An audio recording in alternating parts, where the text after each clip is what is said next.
All right, guys. So first things first, how do you find ChatGPT?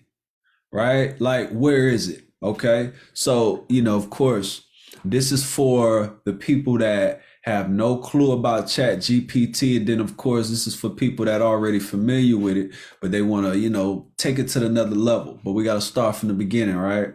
All right. So, how do you find ChatGPT? Of course, you start with Google, right? So, type in OpenAI, search OpenAI, and guess what pops up? OpenAI.com. All right, so when this pops up, what you want to do is you want to click on ChatGPT. All right, this is going to pull up, and then at the bottom is going to say try ChatGPT. All right, so from here, it just took me straight to it, only because I already have an account. All right. So, for you guys, you will just have to create an account, and after you create the account, you'll be able to log in just as I did. All right. So that's how you find it.